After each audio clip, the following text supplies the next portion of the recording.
Good morning, it's Monday the 23rd of February and this is your ETX Capital week ahead. It's a fairly quiet week as we move towards the end of February with China's New Year holiday continuing until Wednesday. The main focus of macroeconomic announcements this week is centred on CPI figures with the Eurozone, US and Japan all due to reports.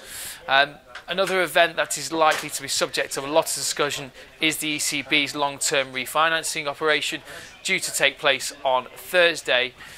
This is intended to provide the Eurozone banks with a measure of stability. It remains to be seen whether Greece will be included in such refinancing. Much depends on the ability of the Greek government to strike a deal with the ECB, IMF and EC regarding its bailout programme. Of course, still ongoing from Friday's talks. In the meantime, the Q4 2014 earnings season continues to wind down. But there are still some major companies due to release figures for the quarter this week.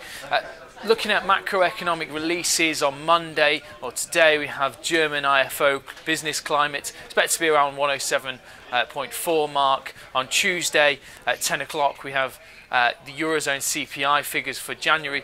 Thursday, we have quite a busy day, 5 to 9 in the morning, Germany unemployment change.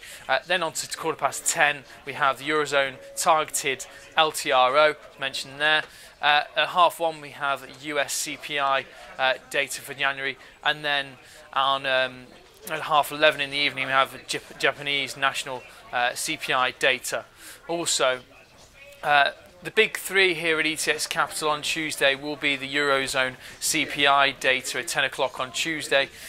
Consumer price in the Eurozone fell in December for the first time in 5 years. Will January see a continued fall, or will price have resumed their upward trajectory?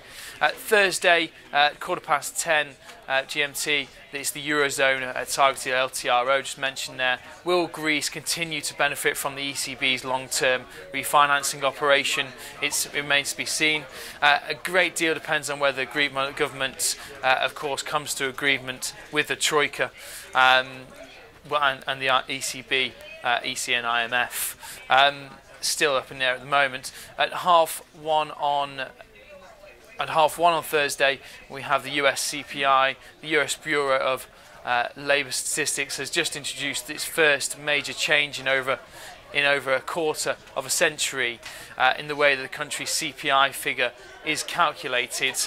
So what will be the final number, and how will this affect the economy of the US and of course global markets? Looking towards the earnings season now, on Monday we have BHP, Billiton. Tuesday, Hewlett-Packard and Valiant Pharmaceuticals. Thursday, Allianz, Bayer, RBS and Tesco. Friday we have Airbus. That's been your week ahead with ETX Capital.